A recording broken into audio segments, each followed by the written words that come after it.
Hi everyone, welcome to part 8 of Star Wars Battlefront Let's Play.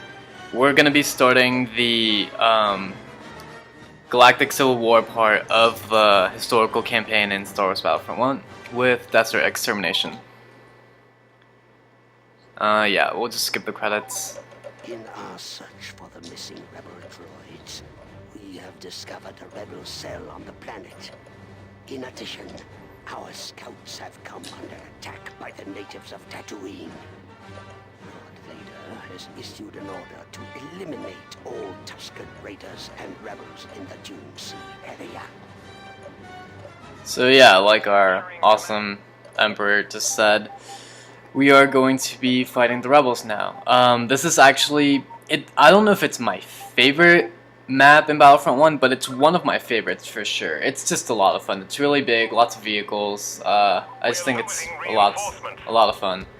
And also, I like playing as the Empire the best out of all 4 factions in Star Wars Battlefront. So that helps. Get aboard. Normally, I'd get a whole bunch of vehicles. Like, I like to use aerial vehicles a lot, and I'd usually get the TIE Fighter and go straight for some rebels, but we can do that later. We have the Sarlacc pit over there. This is also kind of like the Naboo Plains mission from the Clone Wars campaign when we played as the droids, because we have a native species in addition to the rebels, so that makes things a little more interesting. I think their command posts are easier to take since they only have like 2 different kinds of units, and the rebels have, you know, like a regular faction. They have heavies and snipers and whatnot, so if we can just hit these guys. Of course, we're stormtroopers, we can't hit anything. Our reinforcements have been cut off. Want something done right, you gotta do it yourself. Oh, hold on. Well, I should have told them to get out of the vehicle. It's my mistake. So yeah, I like to get the skiff and just try to take this command post.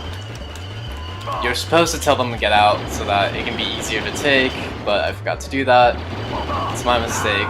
It'll be a lot easier, yeah, if you tell them. I'm considering just starting this video over now, but I won't do that. Usually you can just capture it. Let's see if we can't get a speeder bike or something.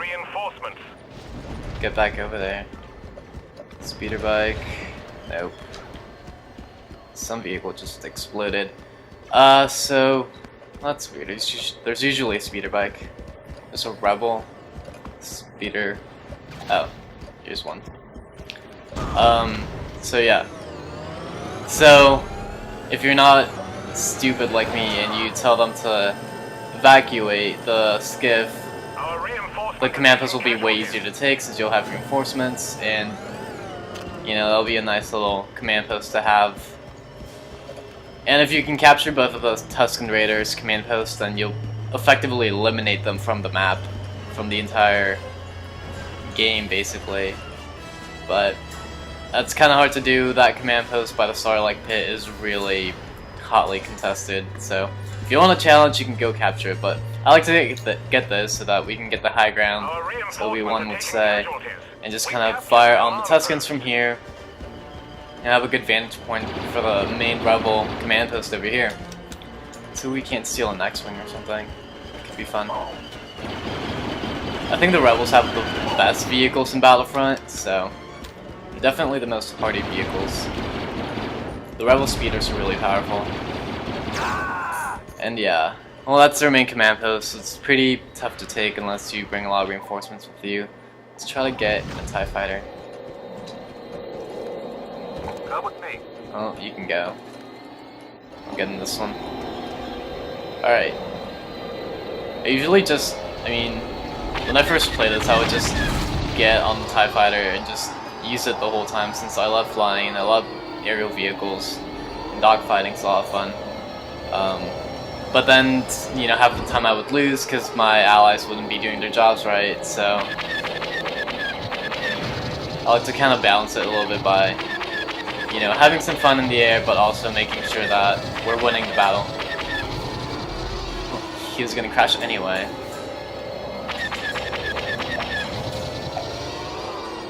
Horrible things about strafing in TIE fighters is that these wings make it really, you know, hard to really strafe effectively since you're gonna hit the ground, you know, faster than you would in an X-wing or something. But yeah, watch out for mines because the rebels pretty much, I don't know, most of the time they set mines right over here since their command post is right here. They like to set them like between the homestead and their command post. So if you're in a speeder or you're in an ATST or something, make sure you watch out for those or blow them up first before you try to take their command posts. Let's see if I can't pull this off. Whenever I capture the homestead, I like to park the TIE fighter here. I didn't do it right. A little bit over the entrance to have a little bit of cover for when I capture it.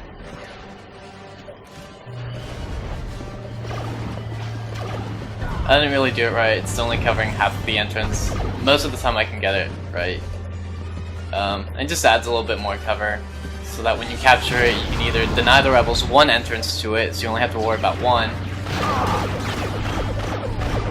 And also you can use these stairs as sort of a kind of like a trench even. Just kind of poke out and shoot and have half of your body covered. I don't know, I just think that's a fun strategy to use. If you were like a regular stormtrooper or even a sniper, you could do a lot of damage from here. Just kind of snipe them. You won't even be too exposed, so that could be fun to do. Nope, TIE fighter's still alive, so we can fly some more, and we're doing really well because the rebels are bleeding out. They captured this command post, but it's not really a big deal. It's only some Tusken Raiders.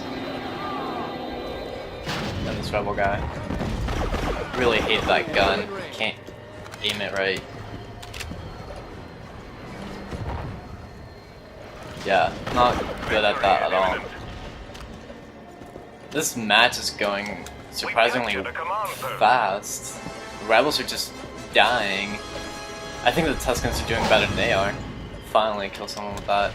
So yeah, don't get too close to the Starlight Pit or you know what happens. You can't kill it, it's just always there. See, that's why the rebels are losing. They're not using these, which are really awesome actually. Probably the most effective ground vehicle in the game. Well, when it comes to like the medium-sized speeders anyway. They're better than the clone tanks, that's for sure. So, yeah. Rebels are effectively finished. That went a lot better than I expected. You know, considering how I fucked up at the beginning. I'm really surprised. But yeah, this map's a lot of fun, just messing with it, or doing instant action and playing as the clones, or as the droids even, but I really like playing as the Empire, so this part of the historical campaign will be fun to do. And this map's probably one of my favorites, so that was a fun match. I kind of wish it lasted longer, but I mean, I guess I can't complain. We did win, like, really easily, so I guess the rebels just didn't want to use their vehicles, and they have the best vehicles, so that's probably why they lost, so I guess I can prepare you. Not like it matters a lot. Match is pretty much over. ATSTs are really fun to use as well. They're really powerful. If you can get used to the perspective. So you can just send enemies flying. Alright. Oh, that was pretty cool. The rebels were capturing the homestead again. I don't really think a lot of them are left. So. It's kind of that downtime after the battle before everybody starts celebrating. I don't know where that rebel is. He is by our first command post, but we won. So that's pretty easy.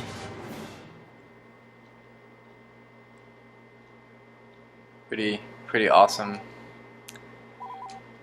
I miss playing this game. I'm really glad I chose this for my first LB because I really like this game. So thanks for watching, and in the next part we will be doing another Tatooine match as the Empire. So thanks for watching, you guys. See you later.